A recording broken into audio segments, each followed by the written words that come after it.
Slow and steady, it feels like every month we get another piece of Blade news. Unfortunately, it's not the news that they've started production just yet, but this is the next step towards making that a reality.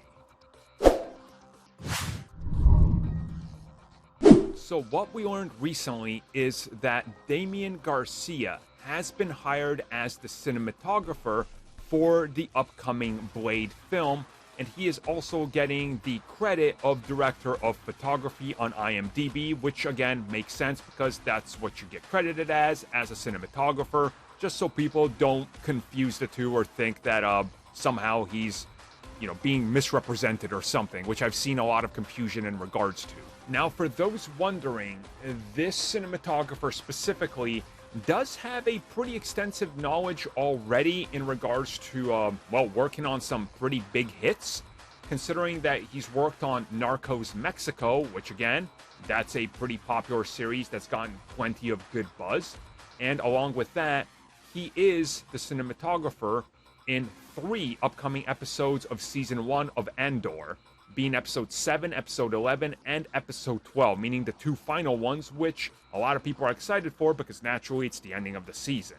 And there's also a couple other things that he's been credited with, which honestly look pretty awesome as well to add to his resume. Now, for those taking note, yes,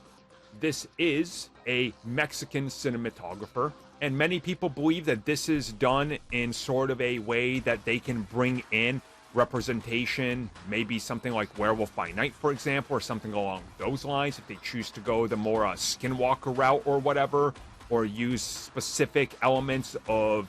Southern American, Texas versions of ancient beliefs that have to do with,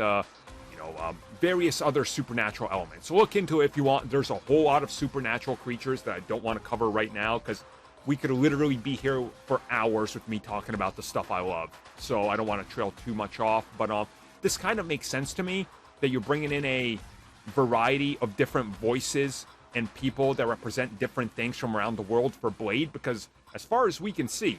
Blade is essentially going to be the main member and the setup for the Midnight Suns. So having more representation and individual voices from all around the world that contribute to this makes sense to me, and I'm excited. And now that they got a cinematographer, the next step is obviously we're going to find out more about a couple castings and start shooting. At this rate, we're probably going to get this film starting production by the end of the year, which honestly is pretty damn awesome.